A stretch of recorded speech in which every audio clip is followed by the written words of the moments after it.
The dizzying view from the 24th floor of the luxury residential building mesmerized Anna. The girl couldn't take her eyes off this fabulous beauty for several minutes. The panoramic window extended from floor to ceiling on the entire wall of the huge apartment. The views of the entire city could be seen through this window. There was a futuristic landscape on the right, the same skyscrapers with facades made of glass, shining in the sun, and older houses were on the left, nestled amongst the dense crowns of trees. Cars were passing somewhere below, they seemed like toys from such a height. All the hustle and bustle seemed to be somewhere far beyond these walls. Anna sighed and forced herself to return to reality. She turned around and looked at the scope of work for today. She was glad that the owner of the apartment preferred minimalism in the interior and didn't like to cook, so the stove was perfectly clean. But he had a lot of expensive alcohol. Many restaurants would probably envy him. There were about 100 bottles of various drinks, as well as different corkscrews and glasses. Most likely, a young guy who liked to throw noisy parties lived here, but it was none of Anna's business. Her job was to clean the apartment and leave.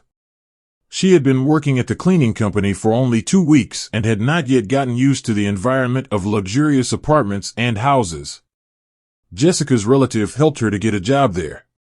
Jessica was the landlady of the apartment Anna had been renting for 2 years.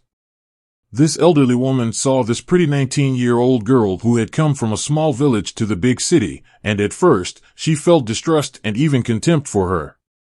However, the new tenant pleasantly surprised Jessica. She turned out to be very neat and modest. Anna spent all her evenings with her textbooks and hardly ever went out. Jessica liked to be bossy and criticize, but a tender and vulnerable soul was clearly visible through this strictness. She reminded the girl of her mom. Anna cherished the warmest memories of the time when she and her mother lived together in a small house. Her grandparents had died long ago, and she barely remembered her father. Her mom told her that he had left her for another woman when Anna was a baby. He paid child support on time, but for so many years, he never even called. Despite everything, the girl never heard anything bad about him from her mother, and the family album still had many photos of a serious man who was Anna's father. But in fact, he was just a stranger. When Anna was 15, her mother suddenly fell ill. At first, the girl took her illness as an ordinary malaise. Besides, her mom pretended like everything was fine because she didn't want to distract her daughter from her studies. Anna suspected something bad only when a lot of medicines appeared in their house, and her mother almost stopped going to work. Now there were different pills, bottles of mixtures, and even syringes on her bedside table. Instead of books, she lay in bed more and more often, for her strength was almost gone, and looked at her daughter in a different way, as if it was the last time she would see her. This look alarmed the girl. "Mom, what's going on?" She couldn't stand it anymore and asked. "Everything is fine, sweetie. Don't worry. I'll get some rest and feel better soon," Mom replied, looking sadly at Anna. "You are saying that all the time, but you don't even have the energy to get up from bed," the woman sighed quietly. It was probably time to confess. "Sweetie, I need to tell you something. I have cancer," she said, and immediately noticing the tears in her daughter's eyes, she hastened to add, "but the doctors say it's curable. I'm getting treatment. I'll be fine." She froze indecisively, as if weighing the pros and cons, but then reached over to the nightstand and took a piece of paper. "Here, take it. It's your dad's phone number. If anything happens to me, call him and ask for help. After all, he's your father." Those words made it hard for Anna to breathe. "What could happen to you?" Her lips were trembling, and tears were already flowing from her eyes. "Everything will be fine," her mother reassured her with a smile and took her hand affectionately. "I gave you this number just in case, but everything's going to be okay." After this conversation, the girl's life changed. She almost never left her sick mother's side, and at school, she only attended a few classes, and only because her mother insisted on it. The terrible disease took away the last of her strength. Soon, the woman's condition worsened, and she was taken to the hospital. She never returned from there. Anna could not believe that her mother was gone. Even the sight of her dead body could not convince the girl that her mother had passed away. No, it can't be, the girl mentally told herself. This is some kind of mistake. Maybe it's just a nightmare. I need to wake up. Anna's neighbor Lily helped to organize the funeral. She took care of everything. Seeing that Anna was completely lost, the elderly woman felt sorry for the unfortunate orphan and said, "Poor child, why is fate punishing you like this?" For Anna, the funeral was like a dream. She hardly understood what was going on. She just silently followed her neighbor, struggling to move her legs. After her mother's death, she dialed her father's number as promised. Deep in her heart, there was hope that there was another person who would immediately come to her and protect her from all the troubles and sorrows. "Who is it?" a harsh female voice answered. "Hello, I need William," the girl said. The woman immediately inquired, "Why?" "I guess my father has a very jealous wife," Anna thought, and immediately replied, "I am his daughter, Anna." Anna heard some rustling and muffled whispering. Finally, a man said cautiously, "Anna, hello. What's wrong?" "My mom died," Anna said. "Oh my gosh, what happened?" "She's been very sick," Anna informed.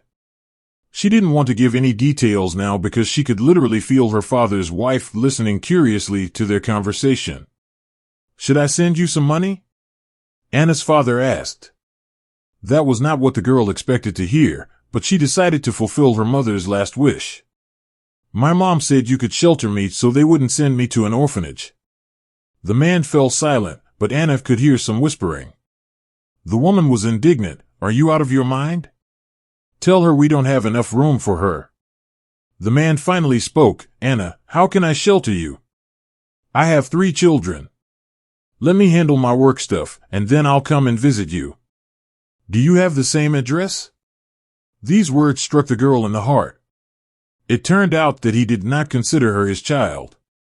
Is Anna a stranger to her own father? He kept saying something else, asking about school, but the girl didn't listen. Her last hope vanished. Now she was left all alone in this cruel world. Anna ended up in the orphanage. Her friends had told her a lot of horrible things about orphanages, but luckily, it was better than she expected. The orphanage actually looked like a summer camp. Caretakers and teachers worked diligently, and the children were friendly. The only thing that upset her was the fact that no one would take her home. Over time, Anna got used to such a monotonous life, but when she graduated from the orphanage, she was confused. Of course, she was thinking about her future and made some plans, but facing freedom in the harsh adult life, she didn't know what to do. Finally, she could return to her village. Approaching the familiar and dear house, Anna stopped, not believing her eyes. The windows and the front door were open, and the wind fluttered the curtain. Just like in her childhood, she saw the silhouette of a woman in the vegetable garden. Anna's heart raced faster. "Mom? Mommy?" An unrealistic thought flashed through her mind. Trying to breathe quietly and afraid to scare away the apparition, she quietly opened the gate and rushed to the woman. The woman turned to the girl, and a sigh of disappointment escaped from Anna's chest. "Mrs. Lily, is that you?" The woman looked at Anna in surprise and walked out to meet the girl. "My goodness, Anna. You look so grown up. You've become such a beauty." Anna looked silently at the well-tended vegetable garden. Lily spoke quickly, as if to justify herself. "We've been taking care of your house, Anna. Look, everything looks the same as when you left. I hope you don't mind." The girl entered the house and looked around. Lily had time to clean up the house as well. Anna expected to feel the warm, happy feeling that enveloped her every time she returned home, but the feelings were completely different now. She felt as if she had entered a graveyard. There was some strange energy in the house, and now her home was cold and indifferent to her. But most importantly, she felt lonely in this house now. Anna sat on her bed. Gloomy thoughts flooded her mind, pulling her out of her youthful dreams and bringing her back to the harsh reality. What was she supposed to do now? She used to think she would just come home and continue living here, but now she realized there was no job, no prospects, no relatives in this village. There was no one she could rely on. Lily peeked through the door and called out to the girl, smiling, "Anna, we're about to have lunch. Why don't you join us?"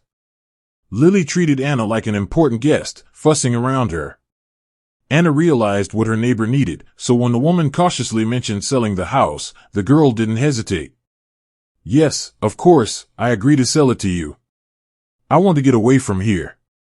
"That's the right decision. You should go to the big city. I remember how diligently you studied at school," the neighbor smiled.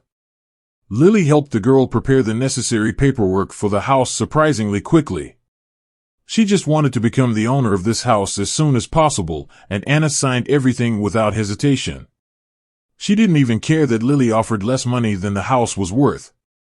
All she wanted to do was get out of this village as soon as possible. She packed her modest clothes into a small suitcase, took some of her mom's things, and resolutely headed to the big city to look for her happiness. All her money was in her bank account. Once she got there, she rented an apartment from Jessica, applied to the University of Economics, and had no doubts that she would be accepted. But everything did not work out the way she wanted. She planned to get a scholarship, but she failed, so Anna had to pay for her education. The girl was on her way to the bank to pay the tuition fee when, entering the subway, she received a phone call. A male voice introduced himself as a bank employee and informed her that someone had just tried to withdraw money from her bank account. To prevent it, she had to tell the last 3 digits on the back of the bank card. Anna didn't even have time to think about what she had heard. She was afraid to lose all her savings, so she immediately told the required numbers. But when she came to the bank, the real bank employees told her that there was no more money in her account and that the phone call had been made by scammers. She had given the scammers access to withdraw the money. The girl tried to call that number, but the automated voice informed her that the dialed number could not accept the call. In despair, she went to the police station. The police officers made fun of her but accepted her report, although there was no hope of finding the criminals. With her head down, Anna slowly walked down the street. She wanted to cry. All her hopes and dreams had been ruined. She would not be able to study this year, and there was nowhere to go back. What could she do in this situation? The only thing left to do was to find a job and apply for university next year. Upset, Anna was ready to take any job, so the same day she got a job as a cleaner in the office of a big trading company. She didn't like the job, and the salary was miserable, but the girl comforted herself by thinking it wouldn't last long. Soon, she would find a better job, and she would definitely go to university. Anna's days became boring and gloomy. The office staff didn't notice the new cleaning lady, or maybe they just didn't consider her a normal person.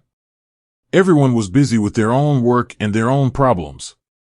Everyone saw Anna as just a cleaning machine. Why would they talk to a vacuum cleaner or a mop? Only the head of the sales department, Daniel, noticed the new employee. The natural beauty of the girl and her attractive body irresistibly attracted the experienced man. He tried to show his affection for her in every possible way. Anna was flattered by the attention of a respectable man in an expensive suit. It was not like attention from her peers, it was a new level in manners. No one had ever before kissed her hand or opened the door to let her go first. It all seemed to the young girl like a magical fairy tale in which she was a real princess. But Daniel had other plans. He realized that the girl was inexperienced, so he didn't rush. He touched Anna as if accidentally, secretly sent her flowers, and sometimes even drove her home in his car. "I am so lucky," the girl thought.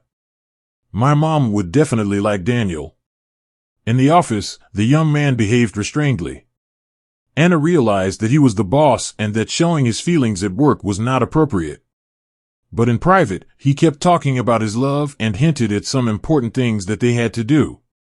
Anna didn't dare to ask him to explain his mysterious phrases because it would ruin the harmony of their relationship. In her mind, she pictured happy scenes of their serene future, a beautiful wedding, Anna in a white dress, 2 children, a cozy house. She trusted her beloved man, her future husband. Daniel was persistent, and soon their relationship reached a new level. They met in an empty apartment.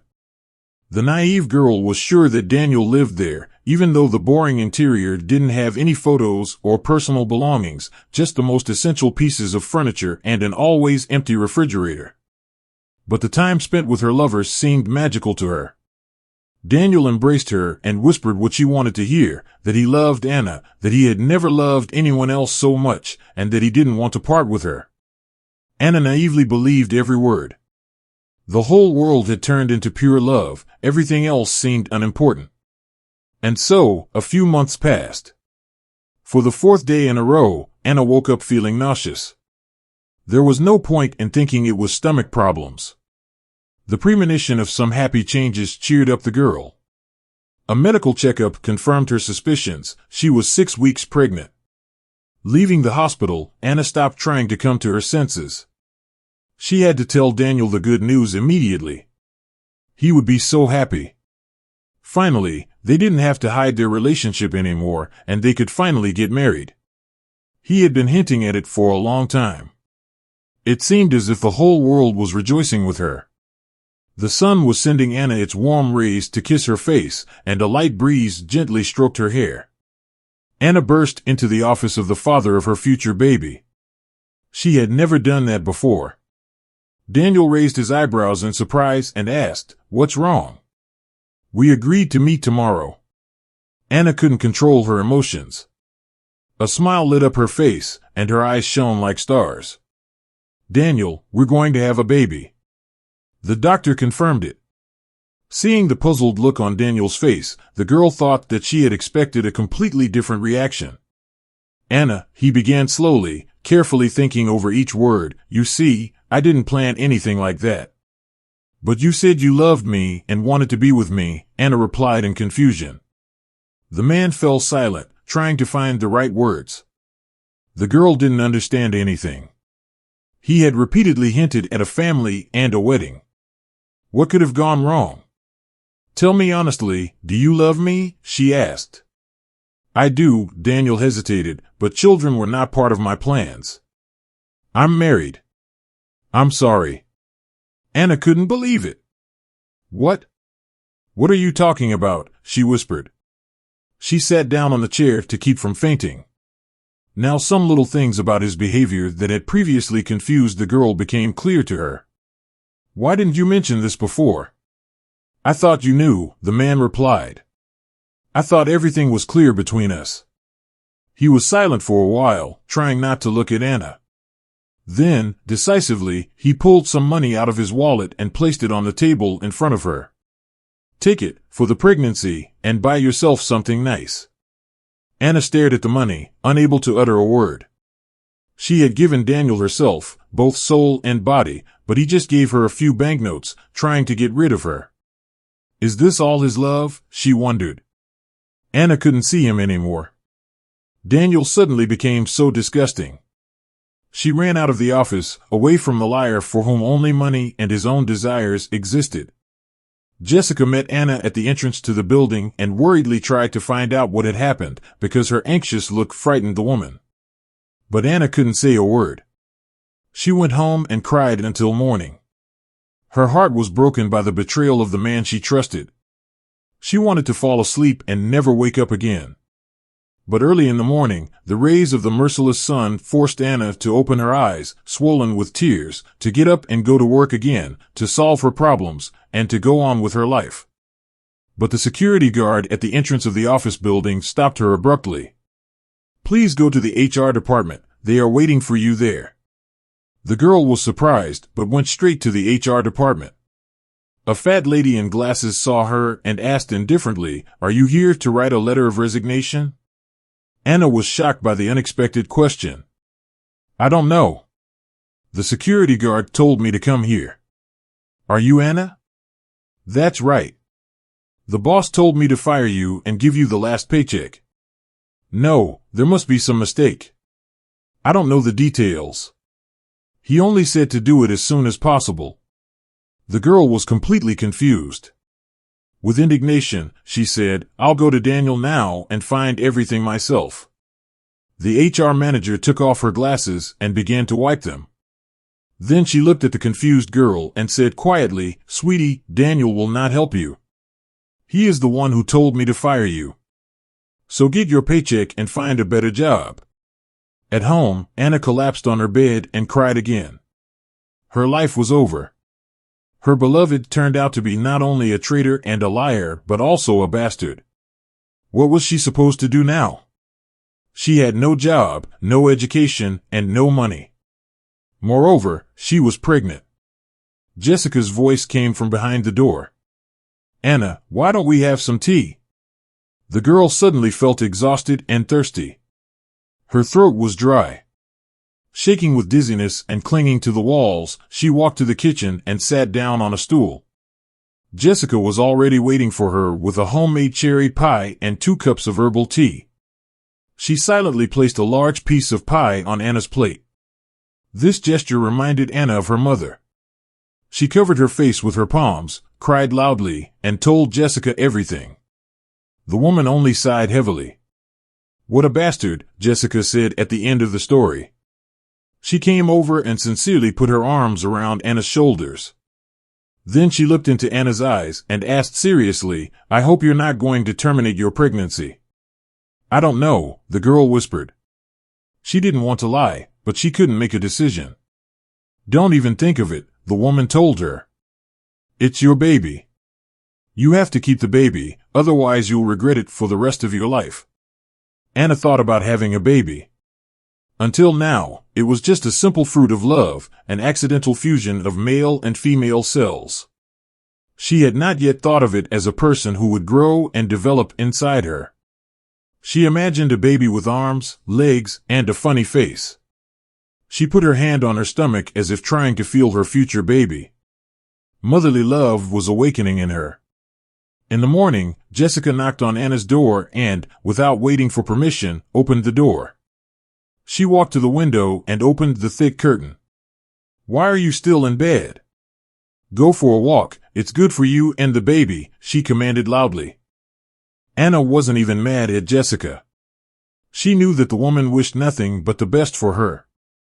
"Listen," the woman said, "I talked to my niece. She works as a manager for a cleaning company, and she'll help you get a job there. She says the salary is decent and the conditions are acceptable. What do you think?" Anna jumped out of bed and hugged the woman gratefully. She immediately accepted the job offer. The orders were different, both difficult and easy, but customers often thanked the girl with generous tips. Today, Anna had to work at a house in the suburbs. The bus took her to the right stop. Anna looked around. There was a sense of peace and tranquility here. After the city noise, it seemed that someone had suddenly turned off the volume. It felt so calm and peaceful here. The client's house was not far from the bus stop. It was a modern 2-story mansion with a tidy territory around it. Anna pushed the intercom button to the right of the high iron gate, but no one answered. The girl waited for a while and pushed the button again. A heavy breathing came from the intercom. She heard groaning and then the muffled sound of a falling body. At the same time, she heard a click that indicated that the gate lock was opening. Anna realized that something had happened. She quickly entered the yard and ran to the front door. It was locked. Looking around, the girl saw an open window. She wasn't sure about what she was doing, but still decided to climb through the window. What if someone needed help? Without thinking twice, Anna got into the house and rushed to find out what had happened. A young man was lying on the tiled floor near the front door. The girl bent down and shook him by the shoulders, trying to bring him to his senses. He was unconscious. Anna couldn't even hear him breathe. There was weird white foam on his pale lips. Anna put her ear to his chest and heard no heartbeat. Anxiety seized her. Was he dead? What was she supposed to do now? "I need an ambulance." The girl dialed the emergency service number and quickly explained the situation. The operator calmly listened to her, asked her about the right address, and informed her that the paramedics were on their way. Anna looked at the owner of the house lying on the floor. "Oh my gosh, he's so young." I hope the paramedics get here in time and save him, she thought. She suddenly remembered the instructions of her school teacher, who had once demonstrated the heart massage techniques on a mannequin. Okay, sharp presses on the lower sternum, 100 times a minute, deep mouth-to-mouth breathing after 5 presses, she thought. This fragile girl focused and began to act. 1, 2, 3, 4, 5, inhale, she repeated again and again. Her arms were already trembling, but she selflessly continued trying to revive the stranger. It was only 2 or 3 minutes, but it seemed like an eternity to her. The man suddenly breathed and opened his eyes. He stared into the face of the girl bent over him. Are you an angel? He whispered. Suddenly, no, I'm Anna, she smiled. Her heart was beating frantically and seemed about to jump out of her chest. Nervous trembling engulfed her whole body, however, the joy of saving a human life overpowered all other emotions. Finally, she heard the siren of an ambulance pulling up. 2 paramedics quickly entered the house. What happened? One of them asked while examining the patient. Anna quickly described everything that had happened. Are you sure his heart wasn't beating? The paramedic asked. Anna described in detail how she had managed to bring the patient back to life. Well done. You did everything right, he praised Anna. Meanwhile, the paramedics gave the guy an injection, put an oxygen mask on him, and did a cardiogram. At some point, the front door opened and a young woman suddenly entered the house. She looked like a model on the cover of a popular magazine, beautiful hair, an elegant dress, and an extremely expensive bag. Anna had once seen such a bag in one of the stores at the shopping center. Its price exceeded the girl's annual budget. Paul, my goodness, what has happened? She rushed to the man who was already on a stretcher. Doctor, I'm his wife. What's wrong with him? Heart attack, the doctor answered briefly. I can't say anything else right now. We'll examine him at the hospital. Oh my gosh, why? She exclaimed, then started crying and covered her face with her hands. But when the ambulance left, she suddenly turned to Anna and arrogantly asked, Are you the cleaning lady? Yes, Anna replied fearfully. Then what are you waiting for? Go ahead and clean the house, the woman ordered rudely, fixing her hair. Anna was shocked by such an abrupt change in her behavior, wondering at the calmness of the young woman who could have become a widow just half an hour ago. This rude lady took a shower, made a cup of coffee, and relaxed in the living room, talking to someone on the phone. Anna heard some phrases from her conversation. It didn't work out. Our plan failed. Yeah, I put poison in his coffee. I did it according to your instructions. Well, what else could I do? He's in the hospital right now. Don't worry, his business will be mine anyway. But now we need another plan. Anna quietly went into the kitchen. Had she gotten it right, or had she just imagined it? Anyway, it was none of her business. Thoughts about the mysterious conversation didn't leave her mind until night. The next day was her day off. She woke up with a strange, uneasy feeling and immediately remembered the reason for her anxiety. After thinking a little more, Anna went to the hospital where the guy had been taken. For some reason, she felt responsible for his fate. She wanted to make sure that he was okay now, but in front of the hospital room, she felt uncertainty again. Would this stranger believe her? Still, Anna entered the room. Paul looked weak, but when he saw Anna, he rejoiced and waved at her. Friendly hello, Anna, my savior, he smiled. The girl looked at him embarrassed. I didn't think you remembered my name, she said. But you saved my life. I thought I was in paradise, and a beautiful angel would meet me at the entrance. Noticing the embarrassment on the face of his shy savior, he immediately added in a serious tone, Pardon the inappropriate joke. My name is Paul. Very nice to meet you. The girl smiled sincerely. How are you doing? What did the doctors say? The man said that he was getting better, but the doctors had detected traces of a strange drug in his blood. However, Paul had no idea how this drug got into his body. The girl liked this good-natured, cheerful guy. She thought about the conversation she had overheard again. What if he was really in danger?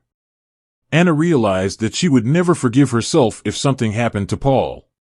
She told the man everything she had heard yesterday at his house. Paul frowned. Anxiety and sadness appeared in his eyes. "Thank you, Anna. I think you saved my life for the second time."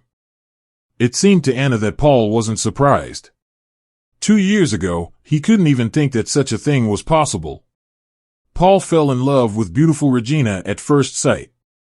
He took her boldness and pushiness as a manifestation of a strong personality and the bright individuality of an extraordinary woman. He felt like he had finally found the woman he would spend the rest of his life with. Paul did not even have time to realize how soon the wedding ring appeared on his finger. But now, selfishness and aggression dominated his wife's behavior. She wasn't interested in anything except expensive stores, beauty salons, and vacations in exotic countries. All she wanted from her husband was money. She was not interested in his feelings, thoughts, expectations, and dreams.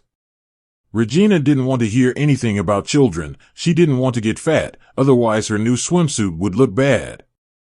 Paul's business flourished and profits increased, but the man was tormented by the disappointment of his false hopes.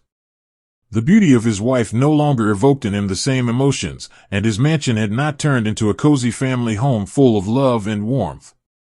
This modest girl who saved his life yesterday was very different from Regina. Anna's pleasant appearance was not too bright, but her friendly smile and kind eyes charmed the man, and he hadn't seen this slight blush of embarrassment in anyone for a long time. Anna still had a softness and natural femininity. "Anna, I would be happy if you would visit me again," he said, looking into her sincere eyes. "I promise I will visit you again," she said. When the girl left, Paul called the head of the security department of his company, Andrew. He knew he could trust him. Andrew listened to Paul's request and immediately warned him, "Paul, it is possible to install video cameras in your house secretly, but I will be limited in time, so I cannot guarantee that I will install them in every room." Paul agreed. 2 days later, on her next day off, Anna went to the hospital again to see her new friend. For some reason, she wanted to see him irresistibly. She wanted to know if he was getting better, to help him, and look into his kind gray eyes. "Anna, come in." "I'm glad to see you again," Paul exclaimed. The girl smiled, walked over to his hospital bed, and placed a bag of fruit on the nightstand. "I brought you some fruit. You need some vitamins now." Paul was pleased with such care. Only his mother took care of him like that, but unfortunately, she passed away long ago. Regina still hadn't visited him in the hospital. She only called to find out if he was alive. There was a knock on the door, and Andrew entered the hospital room with his laptop. "Hello.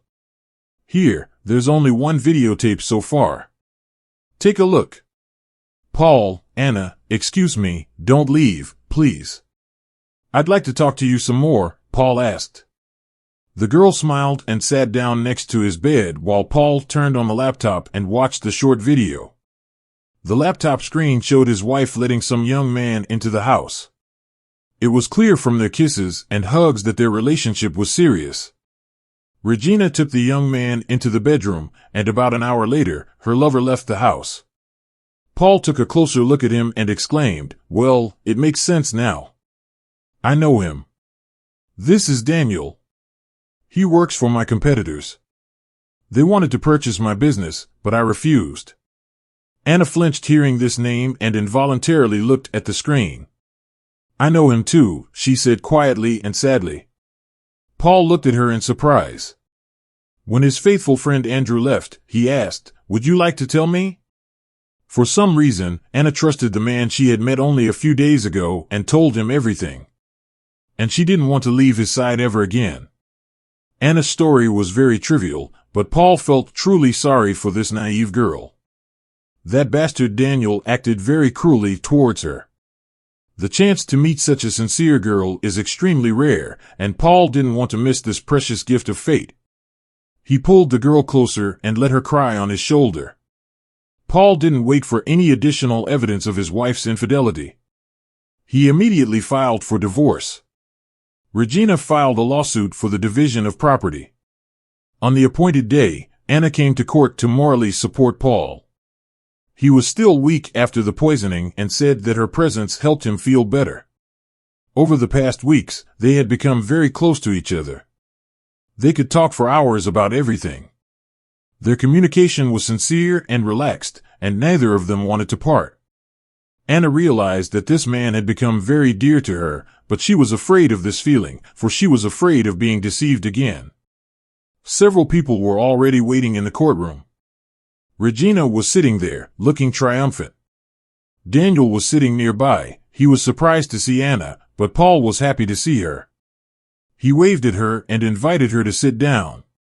The lawyers were reading some long documents for a long time, then they were talking to each other and the judge.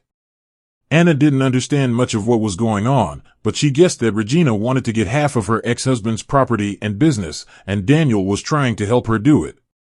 Looking at him now, Anna felt nothing but disgust. How could she have loved him before? How could she have suffered so much after their breakup? Now she saw just a vile man who was willing to lie and even poison people just because of money. In fact, Regina and Daniel suited each other.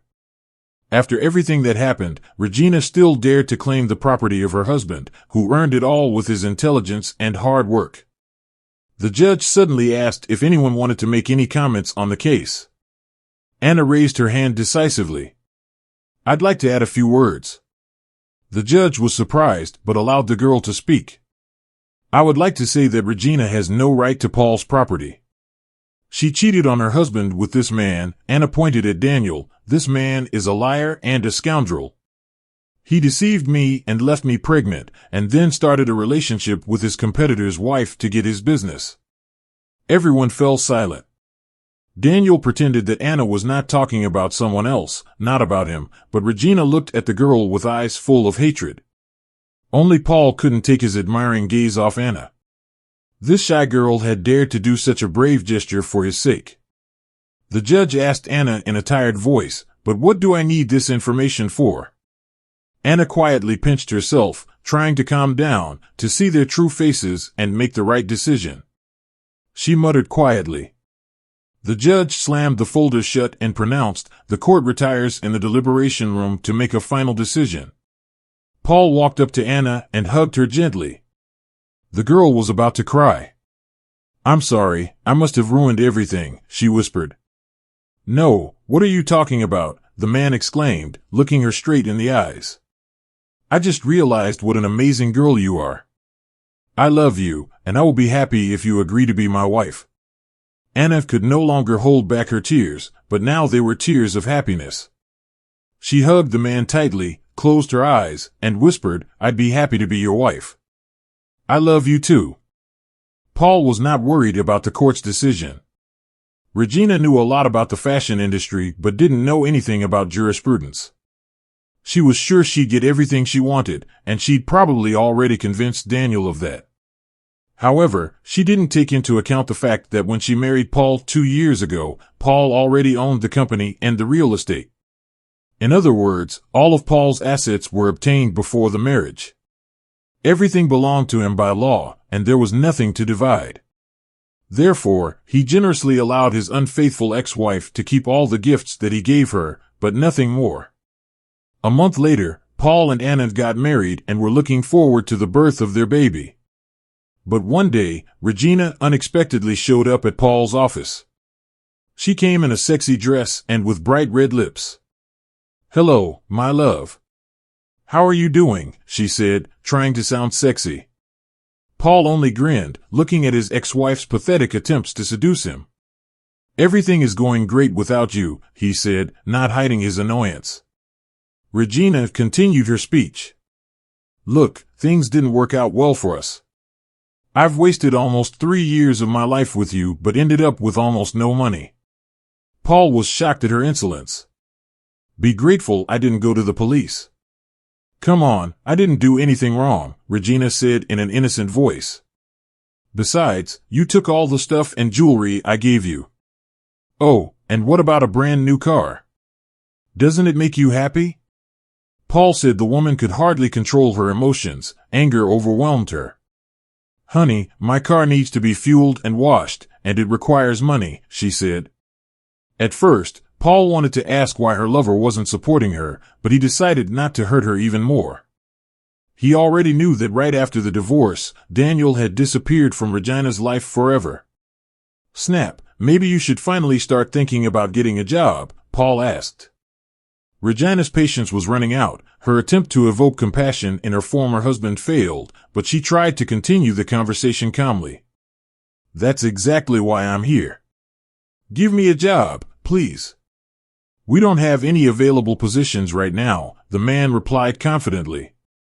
Regina resentfully turned away to the window.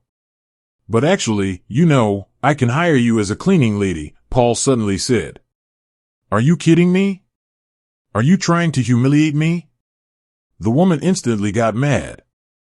No, but this way you can prove that you've changed. Fine, I'll take this job. I don't have any other options anyway. Paul was surprised by her decision, but he didn't want to waste any more time with her. The man sent Regina to the HR department and headed home. Anna and little John were waiting for him there. Now, his mansion was not just a house, but a cozy family home. His loving, tender wife, his little funny son, and the pleasant smell of homemade dinner awaited him every day. Paul hired a nanny to help Anna so that she could have more free time. This Saturday, the couple were going to the theater together. Anna was very nervous leaving her son alone with the nanny for the first time. She instructed the nanny for the 10th time and asked her to call or send messages often. It had been 2 hours since the play had started, but the nanny still hadn't called, and her phone was disconnected. Anna was noticeably nervous. Let's go home, Paul said to his wife. When they got home, the nanny and the baby were nowhere to be found. Oh my God! John, where's John? Anna exclaimed. Paul dialed the nanny's number again, but it was off. After that, the man immediately called the police. The nanny, Bridget, was running down the narrow alleyway to the place where the car would pick her up. The baby was heavy and was preventing her from running faster. Why did I agree to commit this crime? It's a lot of money, but what will happen next? Bridget mentally repented. Just a few seconds later, the baby began to cry loudly. Damn, just what I needed, the woman thought. Shut up. She threatened the baby and squeezed him hard with her hands. John began to cry even louder. Shut up. She shouted and shook him in despair. The boy would not calm down. Suddenly, a huge black dog jumped out, baring its teeth, and blocked the woman's path. She stopped in shock. Bridget had been afraid of dogs since childhood. She tried to step back, but the dog jumped closer and barked. Fear paralyzed the woman. She clutched the infant and couldn't move. This is the end, she thought. The siren of a police car could be heard at the end of the street. It was useless to run. Paul and Anna pulled up in their car. The young mother ran out of the car and rushed to her baby. Only after clutching the crying John to her did she exhale and start crying, kissing his little hands. The black dog was jumping happily around them. The police officers handcuffed Bridget and put her in the car. A curious neighbor came out of his house to see what had happened. Do you know whose dog this is? Paul asked, stroking the dog gratefully. It's Samuel's dog. Its name is Bruce, the man answered. A young family with a baby used to live with him. Bruce was always by their side, but then they moved to another city, and the dog stayed here with the elderly Samuel. Unfortunately, Samuel recently got sick and died, so now Bruce is all alone. We feed him, but we can't adopt him because we have a cat. Bruce seemed to realize that this was a conversation about him. He came closer and sat down in front of Paul. The dog looked intently into Paul's eyes. Bruce, would you like to live with us? Paul asked. The dog whined approvingly. Well then, get in the car, he said and opened the car door. What a good boy, Anna smiled and stroked the dog's head. Bridget didn't even try to justify herself or lie. She said that Regina had hired her to steal the baby and promised to pay her generously. Police officers immediately arrested Paul's ex-wife, and soon she pleaded guilty. "Yes, it was my idea to steal that baby," she shouted in a rage.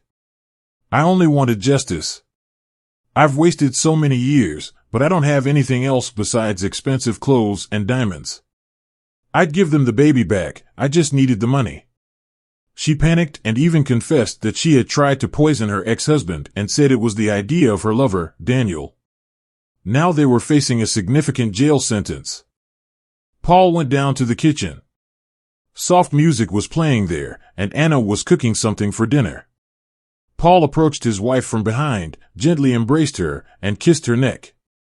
She froze, catching her breath, stopped chopping vegetables, turned around, and kissed her husband too. John was playing in the corner of the kitchen, and Bruce settled down next to the boy, watching him curiously. "Sweetheart," the man whispered, looking into his spouse's eyes, "maybe we can have a few more babies." The young woman laughed, snuggling up to Paul. "All right, just let there be at least one girl among them."